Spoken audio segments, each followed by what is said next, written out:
I mean? It's an amazing job. You've all done a great job. Proud of you.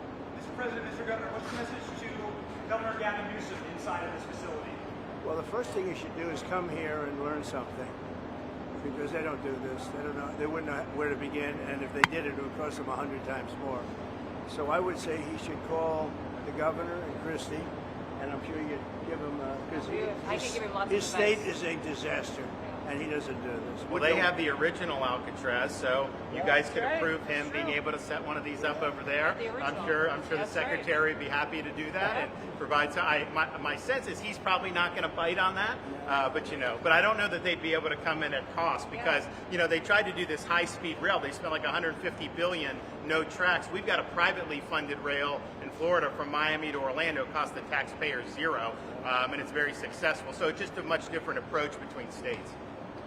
We're not going to let him get anywhere near Alcatraz. It'll cost 100 times more than they thought. Now, he ought to come here and study this because he could learn a lot. Yes? Tomorrow. Hopefully tomorrow, within the next 24 hours. They have the doctors, they have all the professionals. There's going to be a security sweep because there have been civilians here, so they will sweep this multiple times to make sure there's nothing can be used as weapons or any contraband. And then once that's cleared, then they'll do. So it's really up to Secretary. I know's got people in the queue, and so they'll be ready to receive. I think our viewers at home should know that this is an air-conditioned facility. Yes, so it is. if any of the news claims are keeping it out in the hot in South Florida, that is Air conditioning feels good in here, to be honest. Hey, Yep. Biden wanted me in here, okay? He wanted me. It didn't work out that way, but he wanted me in here. Well, a lot of things, and they're both telling me that these people come in here, they want to go home. And they want to go home, so we immediately send them home, where it's appropriate. Now, if somebody's a real killer, we don't send them anywhere. We put them in a maximum security. Look, what we inherited from this guy, this incompetent man, and his administration, which wasn't incompetent, it was radical left, lunatic, communist, whatever you want to say. I know most of them. What we inherited should never, ever be forgotten. What they've made us do. This is all because of an open border policy where 25 million people flowed in. From all over the world, from prisons, from all over the world they flowed in. For no reason whatsoever. We had, when I left, we had a very powerful border. We had no problem. He opened it up. Day one, he just opened the border. People couldn't believe it. They were standing there. What are they doing? They said, go in. That's it. You look at the first day tapes. They opened it up and they said, go in. And that's where all of this began. But this is an amazing thing that they've done here. But listen, people don't have to come here. If they self-deport and go home, they can come back legally. We will let them come back legally. And there is a lot of self-deportation. Yes, but if you wait and we bring you to this facility, you don't ever get to come back to America. You don't get the chance to come back and be an American again and work here. So they weren't with us when the President and Secretary Kevin and I, we went through the intake. So right when you do the intake, they have the information about voluntary departure. They have the ability. Obviously, you guys are funding that because it's a lot cheaper to do it that way. So even if they get brought to the front doorstep here, they still have an opportunity to just go back voluntarily, and then this way they're not. We can put them on a plane that day and take them home. We'll buy their plane ticket, go home, and then they get the chance to come back legally. If they wait, if they do that, they can come back legally after a period. Yeah.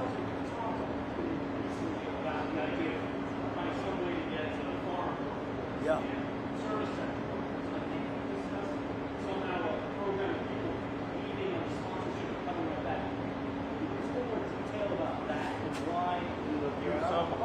We want to take care of our farmers and hotel workers and various other people, and we're working on it right now, and Ron's going to be involved, and you're involved already. So we have a lot of cases where ICE will go into a farm, and these are guys working there for 10, 15 years, no problem. The farmers know them. We're going to it's called farmer responsibility or owner responsibility, where they're going to be largely responsible for these people. And they know these people. They've worked on the farms for 15 years, and all of a sudden so I have a great, Ron does, Christie does, we have a great feeling for the farmer and for others in the same position. And we're going to give them responsibility for people. And we're going to have a system of signing them up so they don't have to go. They can be here legally. They can pay taxes and everything else. They're not getting citizenship, but they get other things. And the farmers need them to do the work. Without those people, you're not going to be able to run your farm. I didn't notice that. I didn't notice that. Yet you stand here now as partners on the Senate. How would you describe the relationship and what future does I would say it's a 10. I think it's a 10. Maybe 9-9, because there might be a couple of little wounds. So maybe it's 9. I think we have a 10. We get along great. Well, the thing about it is, I endorsed him immediately in January 2024. I raised one of his PACs millions and millions of dollars. And obviously, we saved him a lot of money in Florida because Florida was a deep red state. He didn't even have to do a rally in Florida, whereas 2016 and 20, this was like ground zero. And so we've been, really happy to do that. And then we've worked very well on this and other issues with Florida. And you can call him at any time, and he wants to be helpful for governors. I mean, I can tell you that. We did Hurricane Helene last year. You didn't hear from the president at the time then, but with President Trump, we know immediately. You just make the phone call.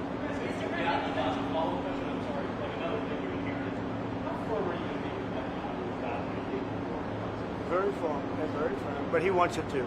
I will say he's coming here next week. He wants to end it too. We had a tremendous success with Iran. They won't have me. Somebody said, "When are you going to sign?" I said, "Sign." They are so bombed out. Did you see the report issued this morning? The place was decimated. It'll be years before anybody even gets down there. So that's not a priority, but we'll have a report and we'll have whatever we want. We'll get whatever we want from Iran. And I think, and I hope they want to have a good country. They have massive sanctions right now, biting sanctions. It's going to be very hard for them to do anything with those sanctions. And I look forward to maybe there'll be a time when we get along with them and they can rebuild their country. Well, he wants to. I can tell you, he wants to, and I think we'll have it. I think we'll have a deal next week. That's what I think. President, do you intend to announce your pick for successor to Jay Powell earlier than say, or as early as say this summer or this fall? Will I do something about who it's going to be? Yes. I don't know. Hey, he'd be a good candidate. There you go. You might do that. She'd be a good candidate too. Anybody would be better than Jay Powell. No, he's causing us a fortune because he keeps the rate way up. I think it's Trump derangement syndrome personally, but we have a very strong country. We're the strongest country. Look, our country right now is at a level that we haven't seen for 40, 50 years. What we're doing now is nobody's seen anything like it. I told you, I was in the Middle East. The King of Saudi Arabia said to me very strongly, he said, "You know what? A year ago you had a dead country. Now you have the hottest country in the world." We do. We have the hottest country in the world. Thank you very much, everybody. We'll be seeing it over the next couple of years. Also, those type of industries. Will Kilmore or Breno Garcia be the first inmate here?